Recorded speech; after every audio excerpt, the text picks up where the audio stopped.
Welcome back to Telltale Books, and this video I'm going to talk about another in my series of Isaac Asimov's complete fictional works.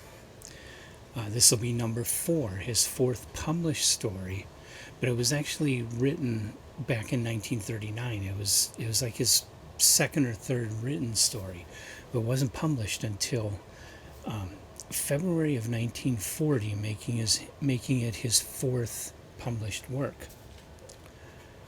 And the story is titled Half-Breed, and it has an alternate title in some sources of Tweenie. And this is part of a series. There's a sequel to this called Half-Breeds on Venus, which was published later. But this is the first one, which was sold to Frederick Pohl, who was editing Astonishing Stories, and appeared in the February 1940 issue, which I believe was issue 1 of Astonishing, if I'm not mistaken. And I read the story long time ago. When I first started reading, I had the paperback volumes. If I remember right, it was a 3-volume set of the early Asimov. I bought those new and ate it up because I was loving Isaac Asimov at that time and just loved all these old stories. I now have a really nice copy. It's actually a book club edition, but it's in nice shape, and it's hardcover of the complete hardcover, the early Asimov. So I've got the whole thing in one volume now. And I reread Half-Breed in that volume.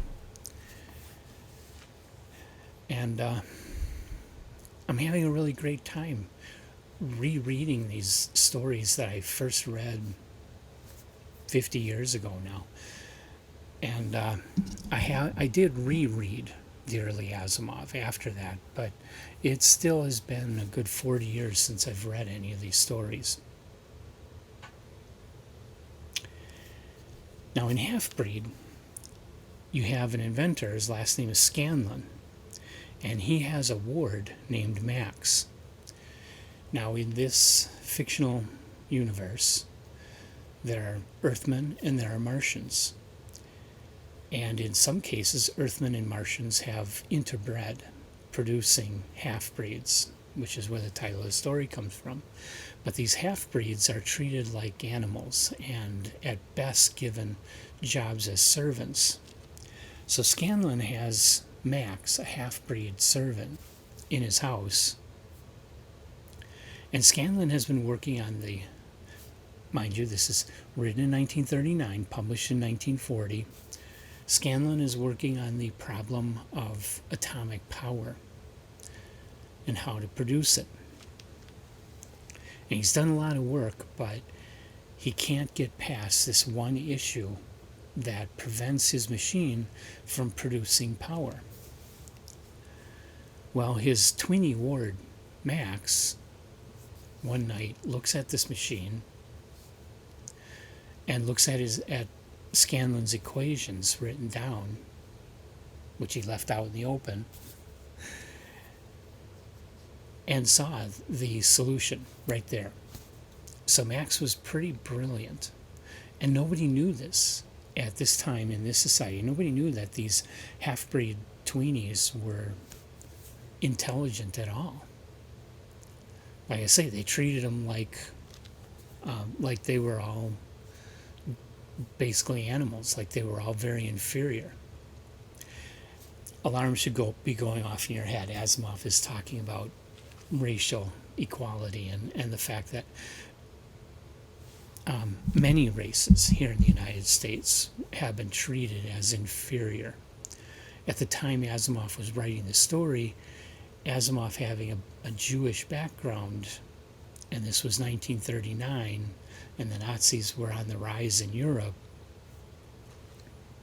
By the time this story was published, World War II had broken out. Jewish people were being treated like animals and treated as inferior and treated as if they should be eradicated. And so there's a lot of that in this story. Of course, it also has echoes in more recent times of a variety of peoples in our current culture that continue to be treated as less than equal. And that is a terrible thing. And this is actually the second time, right away following The Weapon Too Dreadful to Use, Asimov is right back at it with another story, which is hitting hard on the racial issues, and hitting hard on the fact that intelligent beings are equal is a difficult word to say, because let's face it, some people do have higher IQs than others. And in both of Asimov's stories, the people that are looked down upon actually are more intelligent than their human counterparts. So equality is not really accurate, but at least equal treatment, fair equal treatment, is what Asimov is trying to get at here. That we need to establish that. It should just be the norm for our society. We should not be treating anybody as inferior to us. And it's just really cool that Asimov was publishing these stories way back in 1939 and 1940.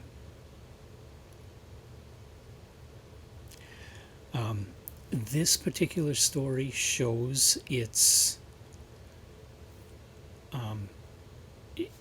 it shows the fact that it was very early in Asimov's career, even though he did do some pretty good writing in some other stories like Trends, which was published before this, and The Weapon Too Dreadful to Use. This one feels a little more tentative, a little more amateurish, a little more not under Asimov's complete control here.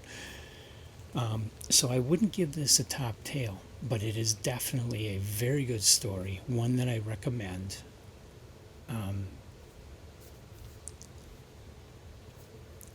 For all the time that has passed, and for the fact that Asimov has been dead now for a long time,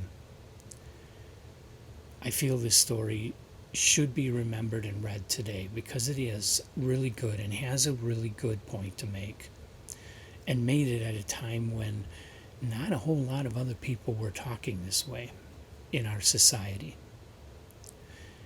And we should be proud of the fact that one of the most prominent science fiction authors from back then, right away at the beginning of his career, took it upon himself to deal with an issue like this in his fiction and fight to get it published. He didn't have to fight too hard, Campbell rejected it, obviously, but